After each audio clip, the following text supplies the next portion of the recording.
Uhawe ikaze mu kiganiro inyigisho za Bibiliya.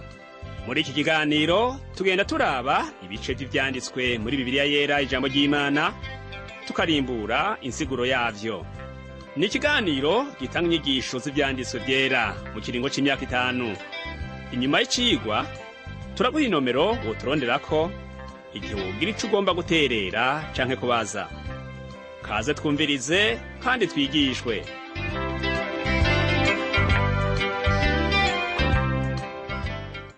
Nshuti mugenzi, mukunzi washimye kubana natwe muri kino cigwa c'inyigisho za Bibiliya, ndakuramukije amahoro umwami wacu Yesu Kristo abane nawe. Ndakwibutse yuko izi nyigisho za Bibiliya uzitegurirwa n'ishirahamwe Transworld Radio mu Burundi, ukazishikirizwa na Pastor Samuel Sabimbona. Mu cigwa cacu giheruka twabonye ko izina ry'umwami wacu Yesu Kristo ryashizwe hejuru kubera ubutumwa bwiza Paulo yariko aravuga mu gisagara co muri Efeso.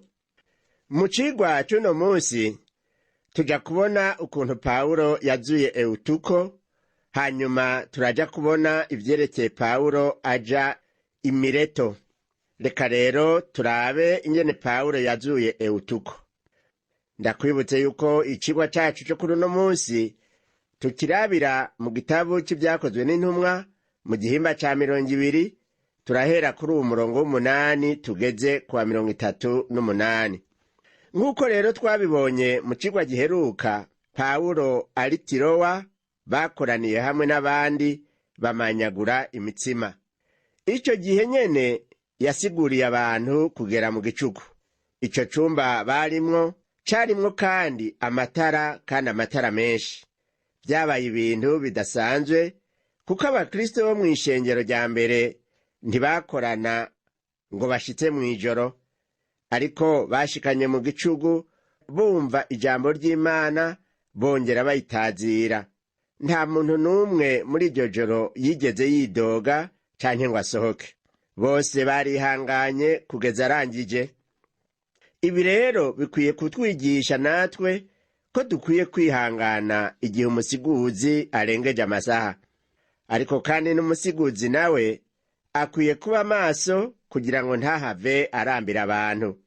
Reka dusome rero umurongo w'9 turabe ingaruka z'uko gutevya mu kwigisha.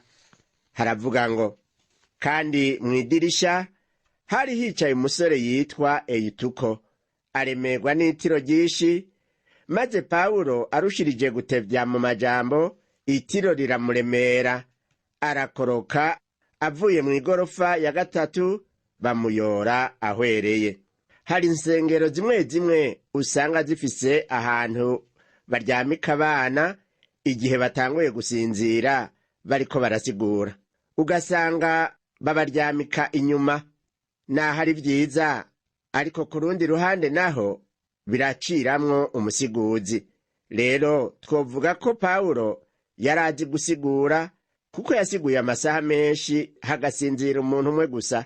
Paulo ariko arasigura yarabona ko Eutuko yariko arahunyiza, ariko abandanya asigura. Tubandanije gusoma ku murongo wa 10 kugeza ku murongo wa 13, turabona yuko Eutuko yari yicaye mw'idirisha ku nzu yo hejuru igira 3. Maze rero itiro ryaramuremereye, akorokera hasi arahwera. Dusome umurongo w'10 kugeza kwa 13. Haravuga ngo, Paulo arururuka amwubama hejuru, aramugumbira ati, mureke gukoma induru kuko ubugingo bwiwe bukiri muri we. Asubira kurira, amanyagura umutsima, ararya, ayaga nabo igihe kirekire, ashitsa mu bucagucagu, maze aragenda. Bazana uwo muhungu ari muzima, imitima yabo iraruhuka. Paulo yarashoboye kugira muzima wa muhungu yakoroka, agaca kwa bukumbi. Uribuka ko na Simoni Petero yashoboye kuzura Dorokasi yapfuye asubira kuba muzima. Izo ntumwa za Yesu Kristo uko ari 2 zari zifise ingabire zo gusengera abapfuye bagasubira kuba bazima. Paulo rero yagarukanye uwo muhungu ari muzima, aca bandanya gusigura kugeza mu bucagucagu. Abizera bo mw'ishengero rya mbere bicaye ijoro ryose bumva ubutumwa bwiza Pawulo ababwira. Ndazi ko hari uwovuga ati nanjye iyo nkabaho ico gihe nari kumviriza Pawulo kumara ijoro ryose. Pawulo yari umuntu asanzwe aciye bugufi mu gusigura ubutumwa. Ntawe ari kumugereranya na Apolo, kuko twumva ko Apolo we yari imvuzi kandi ari umunyabwenge. Abizera bicaye ijoro ryose kuko bagomba kumva ijambo ry'Imana. Ese ukuntu ari vyiza kugira ishaka ryo gukunda ijambo ry'Imana. Reka ubu naho tubandanye turabe Pawulo ari Mileto. Umurongo wa 13 uravuga ngo ariko tweho turagenda imbere dutambukira mu bwato turajabuka dufata muri Aso, aho twari twateguye guhitana Pawulo, kuko yari yabishinze atyo kugira ngo nawe ace imusozi. Pawulo n'abo bari kumwe bavuye i Tirowa babandanira urugendo rwabo. Muganga Luka ari we yanditse iki gitabo cy'ibyakozwe n'intumwa, yari mu mugwi w'abajana na Pawulo mu kuvuga ubutumwa bwiza. Pawulo ntiyashimye guca mu bwato mu kuja i Mileto, ariko yashimye kugenda n'amaguru. Abandi nabo bagenda n'ubwato, baraheza bahwanira na Pawulo muri Aso. Mbega vyoba ari kubera iki Pawulo yashimye kugenda n'amaguru? Pawulo yagombye kugenda aravuga ubutumwa mu nzira, ashingira intaha abantu. Usomye umurongo wa 14 n'uwa 15 naho haravuga ngo adusanze muri Aso turamujana, turajabuka dufata Imiturene. Tuvuyeyo bukeye bwaho dushika imbere y'ikiyo. Ku munsi ugira gatatu dufata Isamo, bukeye dufata Imileto. Muri iki gihimba tumaze akanya dusomye, tuhabona ibibanza Pawulo yagiye acamwo mu rugendo rw'iwe rwa gatatu. Ushobora kuraba kw'ikarata ry'ingendo za Pawulo aho yaciye, kandi ndakwibutse yuko mu gitabo ca Bibiliya mu mpera zaco usanga iyo karata y'ingendo za Pawulo irimwo. Reka dusome umurongo wa 16 rero wo muri iki gitabo cy'ibyakozwe n'intumwa, igihimba ca 20. Haravuga ngo kuko Pawulo yari yiyumviriye guca iruhande ya Efeso kugira ngo ntatebe muri Aziya, kuko yihuta ngo nivyashoboka umunsi wa Pantekote uzoshike ari Yerusalemu. Pawulo yagomba kuja i Yerusalemu ku munsi mukuru wa Pantekoti, nico gituma aho yaca hose atahateba yarihuta. Naho yihuta yiyemeje guca muri Efeso, kandi yahagaze i Mileto ku kivuko co muri Efeso. Tubandanye dusome umurongo wa 17 turabe ivyo yakoreye i Mileto. Havuga ngo ari Mileto atuma muri Efeso, atumako abakuru b'ishengero. Uravye kw'ikarata kandi usanga Efeso ryari zinga rito. Mileto cari hafi yo muri Efeso ahahera mu kiyaya. Pawulo rero yatumyeko abakuru b'ishengero ngo bahwanire i Mileto kugira ngo abagire inama yo kurongora neza ishengero ry'Imana. Reka turabe ku murongo wa 18 kugeza ku wa 21 turabe ivyo bavuganye bamaze gushika. Havuga ngo nabo bashitse ahari arababwira ati ubwanyu murazi ingene nabana namwe na ntaryo uhereye umunsi natanguriye gushika muri Aziya, nkorera umwami wacu n'umutima wicishije bugufi, kandi ndira ntegwa n'ibingerageza kubw'inama z'Abayuda. Kandi murazi yuko atajambo ribereye nacishije iruhande kubabwira canke kubigishiriza imbere y'abantu mu nzu no mu yindi. Nashinze intahe mu Bayuda no mu Bagiriki y'ukwihana mu nyonga z'Imana n'ukwizera umwami wacu Yesu Kristo. Pawulo yakorera Imana n'umutima wicishije bugufi, kandi yavugisha ukuri muri byose, kandi no ku bantu bose yavuga adacishije iruhande. Pawulo yashingiye intahe Yesu adacishije iruhande na gatoya. Yiyemeje kuvuga ubutumwa bwiza, yigisha ijambo ry'Imana uko riri. Hari abantu uwo munsi bakorera Imana buzuye ubwibone, ubwishime, batagira uguca bugufi mu mitima yabo. Pawulo we yari umwizigirwa ku ijambo ry'Imana, mbere yabaye umwizigirwa no ku barongozi b'idini ry'abayuda n'aho bamugwanya. Nubwo rero yari mu rugendo, yarabona ko iyo ariko araja azogirirayo ingorane, ariko kubwo kwizera Imana ntiyigeze agira ubwoba na gatoya, kubwo gutahura k'ubuzima bwiwe atagaciro na kamwe bufise, ahubwo bukwiye kurangiza urugendo Imana yamuhaye neza gukora ashikije ubugombe bwayo. Reka tubandanye dusome ku murongo wa 22 kugeza ku wa 24. Haravuga ngo, none raba ngiye i Yerusalemu mboshwe mu mutima, ntazi ibizomba ko shitseyo, atari uko mpwemu yera anshingira intahe mu gisagara cyose, yuko iminyororo n'ibyago bintegeyeyo. Ariko simbabaye ubugingo bwanje nk'aho ari ubw'igiciro, kugira ngo ndangize urugendo rwanje n'igikorwa nahawe n'Umwami Yesu cyo gushingira intahe ubutumwa bwiza kubw'ubuntu bw'Imana. Abasiguzi atari bake ntibasobanura cyo kimwe iki gihimba duhejeje gusoma. Bamwe bavuga ko Pawulo yagize amakosa kugenda i Yerusalemu kuko hari ingorane. Ariko intahe Pawulo avuga hano irumvikana. Pawulo yagiye i Yerusalemu mu kugomba kw'Imana. Nico gituma avuga ati, raba ngiye i Yerusalemu mboshwe mu mutima, kuko aho nagiye hose mpwemu w'Imana yanyeretse ko ingoyi n'ibyago bindorerereye i Yerusalemu. Kandi wibuke yuko no mu muhamagaro wiwe Pawulo Imana yavuze yuko izomwereka imibabaro myinshi azobabazwa ku bwa Kristo. Ibi rero bitandukanye n'ivyo twabonye mu gihimba ca 16 c'iki gitabu c'ivyakozwe n'intumwa, aho Pawulo yabujijwe na mpwemu yera kuja gusigura muri Aziya. Ariko ico gihe mpwemu w'Imana yaciye amurongorera kuja kuvuga ubutumwa bwiza mu Burayi. Pawulo agomba kuja i Yerusalemu yasobanuye neza ko niyashikayo azobabazwa, kandi avuga ati, simbabaye ubugingo bwanje nk'aho ari ubw'igiciro, kandi nditeguye gupfira Umwami Yesu.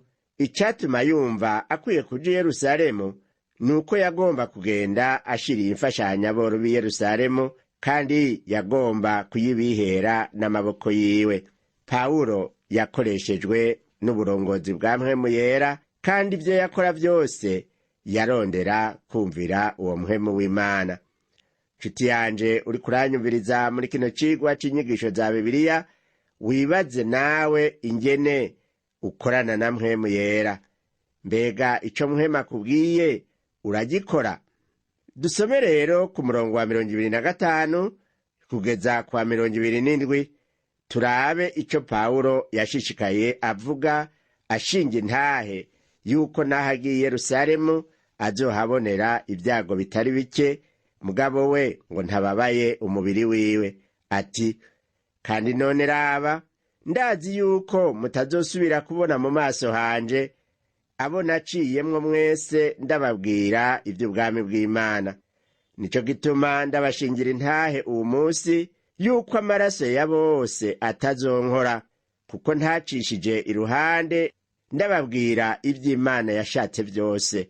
Pawulo rero yarazi yuko atazosubira kubonana nabo mu buzima bwiwe, kandi yarazi ko yabashikirije ijambo ry'Imana ryuzuye impanuro nyazo. Kandi ico Imana yamubwiye cose Pawulo yaragishikirije abamwumvirije. Nico gituma yababwira atarya umunwa, kugira ngo uwanse kwihana wese amaze kumva ubutumwa bwiza amaraso yiwe ntazamuharugweko. Nshuti yanje umva ubutumwa bwiza, vyoba vyiza ubushize ku mutima ukabwakira, kuko ariho uzoba ukijije ubuzima bwawe. Ariko naho utabwakiriye ubushize ubuzima bwawe mu rupfu, kandi amaraso yawe ni wewe azojako, kuko wahanuwe ukanka kumva. Umusiguzi wese ategerezwa gushikiriza ijambo ry'Imana adacishije iruhande ngo hagire ibyo asiga.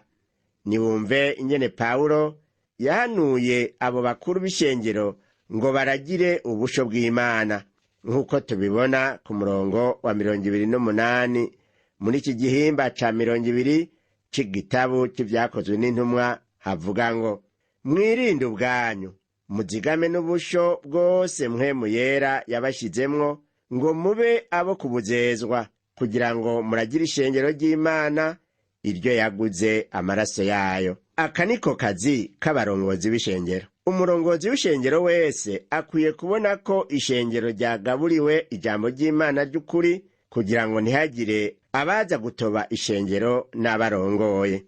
Kuko ikiguzi Yesu Kristo yaguze ishengero ni ikiguzi atana hamwe kiboneka, ico naco n'amaraso yiwe y'igiciro. Ayo niyo yatanze kugira ngo ishengero rigire ubugingo budashira. Ubutumwa bwiza bukwiye gushimikira ko atahandi agakiza kabonegwa atari muri Kristo Yesu. Pawulo amaze kubona ko niyamara kubavamwo bazogira ingorane, ijambo ry'Imana rigasubira inyuma, yaciye atanga izindi mpanuro nk'uko tubibona ku murongo wa 29 n'uwa 30. Yarababwiye ati, ndazi yuko ninamara kuhava amabingira y'inkazi azobinjiramwo atababaye umukuku, kandi no muri mwebwe ubwanyu hazokwadukamwo abantu bavuga ibinyoma, kugira ngo bakwegera abigishwa inyuma yabo. Nshuti yanje mugenzi uri kuranyumviriza, menya yuko umugwanizi agomba kuja mu mashengero aho abantu bigishijwe ijambo ry'Imana kugira ngo abahuvye. Umugwanizi si umugenzi wacu na gatoya, ni umwasi wacu, kuko agomba ko abantu batokwigishwa ijambo ry'Imana. Iki nico gikorwa ciwe. Mw'ikete rya mbere Petero yanditse mu gihimba ca 5 umurongo w'8 niwe avuga ati, mwirinde ibiboreza, mwame mugavye. Umwasi wanyu ari we Satani agendagenda nk'intambwe yivuga arondera uwarotsa, kandi nta mugambi mwiza n'umwe agufitiye. Ku munsi kw'isaha arondera abayobeza, kugira ngo abahuvye ntibumve ijambo ry'Imana, n'abaryumvise aribakuramwo ntibasubire kwibuka ivyo bumvise. Ariko naho hari abagomba kugwanya ubutumwa bwiza, ntibigeze babishobora, kandi n'uwu munsi abagwanya ubutumwa bwiza ntavyo bazoshobora. Reka dusome umurongo wa 31 n'uwa 32. Pawulo ababwira ati, nuko mwame mugavye, mwibuke yuko namaze imyaka 3 ntasiba guhanura umuntu wese ndira ku murango no mw'ijoro. Kandi ubu ndabaragije Imana n'ijambo ry'ubuntu bwayo rishobora kububaka no kubahera iragi hamwe n'abejejwe bose. Pawulo ariko arasezera abakuru b'ishengero yabaragije Imana n'ijambo ry'ubuntu. Uko niko natwe dukwiye kugira igihe cyose turiko turasezera abagenzi bacu. Dukwiye kubifuriza imigisha y'Imana. Pawulo yabanye neza n'abantu bo muri Efeso. Aka rero n'akarorero keza, nshuti yanje mugenzi uri kuranyumviriza, nawe ubwawe ukwiye gukurikiza. Dushishikare turabe ibindi Pawulo yababwiye, dusomye umurongo wa 33 n'uwa 34. Haravuga ngo, ntaco nifuje, ari ifeza, ari izahabu, ari imyambaro vy'umuntu n'umwe. Ubwanyu murazi yuko aya maboko yanje nayarondeza ivyo nkeneye n'abo turi kumwe. Igihe Pawulo yamaranye nabo ntiyigeze yipfuza amahera, ahubwo we nyene yakoresheje amaboko yiwe ngo aronke ibimutunga, kandi yakoresha ayiwe maboko ngo ntihagire uwagora ngo mfasha. Umunsi abakozi b'Imana benshi barondera imfashanyo hirya no hino, canke bakarondera gutungwa n'ishikanwa rivuye mu bakristo barongoye. Ariko Pawulo we yarya ibivuye mu buruhe bwiwe, ntawe yigeze agora na rimwe. Pawulo rero yarabibukije ko yababereye akarorero keza bari bakwiye gukurikiza. Araheza arababwira amajambo akomeye, maze asengana nabo cane. Umve ingene vyashishikaye ku murongo wa 35 kugeza ku wa 38. Ababwira ati, nabahaye akarorero muri byose, yuko mu buruhe nk'ubwo ariho mukwiye gufasha abadakomeye no kwibuka amajambo y'umwami Yesu, ingene ubwiwe yavuze ati, gutanga kuzana umugisha kuruta guhabwa. Amaze kuvuga atyo arapfukama asengera hamwe n'abo bose. Bose bararira cane, bagwa mu nda Pawulo baramugumbira, cane cane bababajwe n'ijambo yababwiye ngo ntibazosubira kumubona mu maso. Maze baramuherekeza bamugeza ku bwato. Iyi nama Pawulo yagiriye abo bakuru b'ishengero ryo muri Efeso yari inama ihambaye. Abo bantu bakunda Pawulo kandi nawe yarabakunda cane. Rero vyari bigoye ko bamurekura bagatandukana, bazi ko batazosubira kumubona ukundi muri ubu bugingo. Pawulo mu kuvuga ati gutanga kuzana umugisha kuruta guhabwa, yashaka kubabwira ko bakwiye gukoresha amaboko yabo nk'uko nawe yabikoze, kugira ngo baronke ikibabeshaho, baronke kandi n'ivyo bahezagiza abandi bene data, mbere ntibame bateze amaboko yo gufashwa. Wibuke ko Pawulo igihe cose yagiye avuga ubutumwa, ibisagara vyose yaciyemwo yagumye akora ibikorwa vyiwe. Ubandanije gusoma muri iki gitabo c'ivyakozwe n'intumwa mu gihimba ca 18 umurongo wa 3, niho havuga ngo, kandi kuko bari bahuje umwuga abana nabo barakorana, kuko ubuhinga bwabo bwari ubwo kujisha amahema. Luka abo yavuga ko bari bahuje umwuga na Pawulo yari Akwila hamwe na Purisikila umugore wiwe. Uwo mwuga nawo kwari kujisha amahema. Abo bari babanye gato. Umwuga wiwe turetse uwo kuvuga ubutumwa bwiza, uko kujisha amahema vyamuhesha amahera yo kubaho. Yarajisha rero ayo mahema akayadandaza, hanyuma akaronka ibimutunga mu buryo akoresha, eka mbere ibikorwa vy'Imana bikabandanya bija imbere. Wibuke ko yafata ingendo ndende cane, bisigura yuko yakenera ivyanywa n'ivyarya, eka n'ibindi vyose umuntu akenera mu buzima bwa misi yose, kandi ko yahora agenda n'ubwato, nukuvuga yuko yaba afise amahera yo kuriha. Mugenzi uduteze yompi, kugira intahe nziza aho ubaye ni ikintu ciza gikuru cane.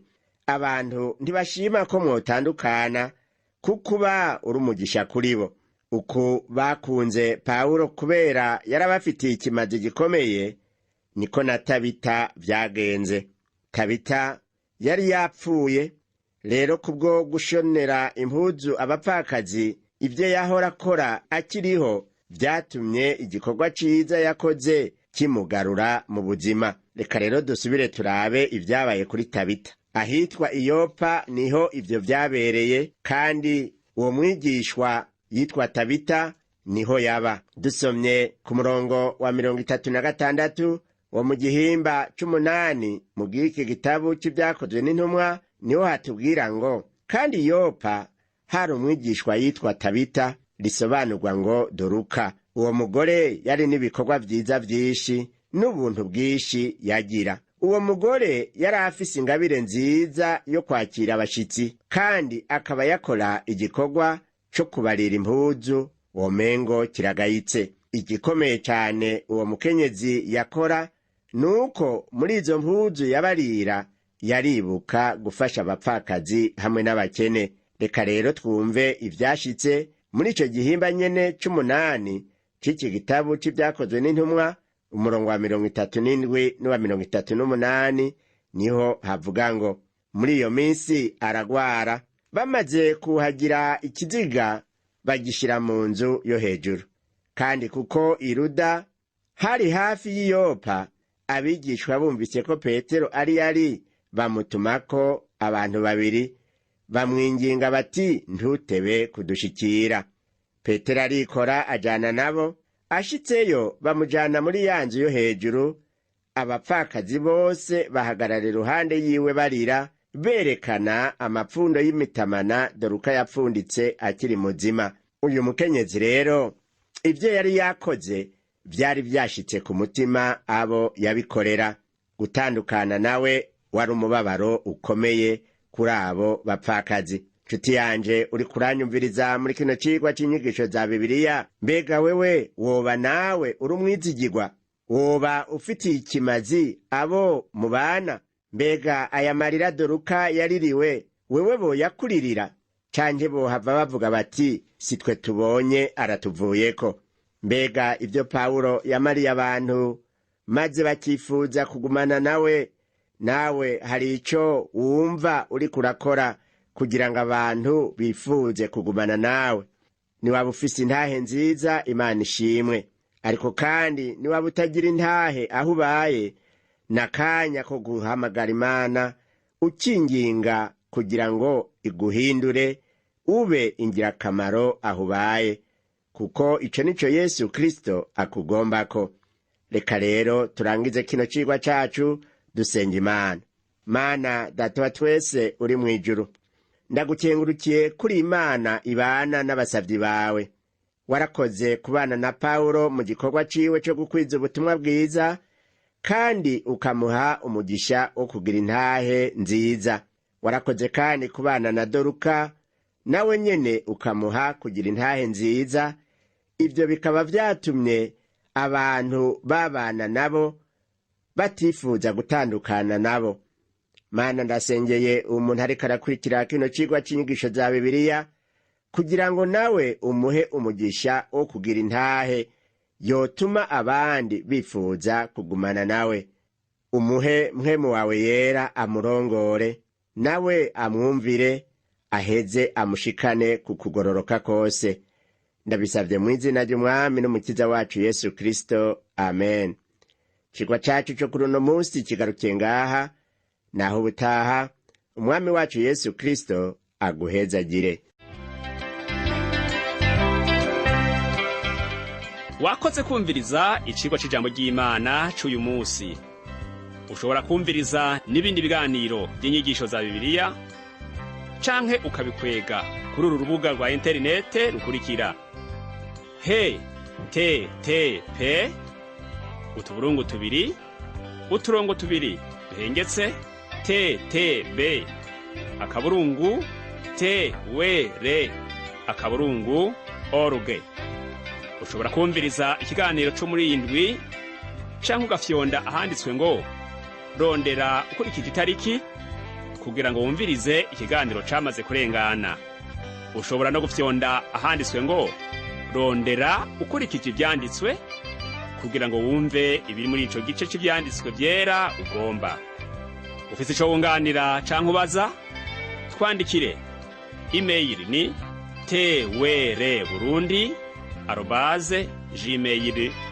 twr@gmail.com. Ushobora kandi kudusanga kuri Facebook yitwa TWR Burundi. Ushobora no kutwakura kuri telefone yo mu biro. Inomero ni 22 24 26 57 mu masaha y'akazi.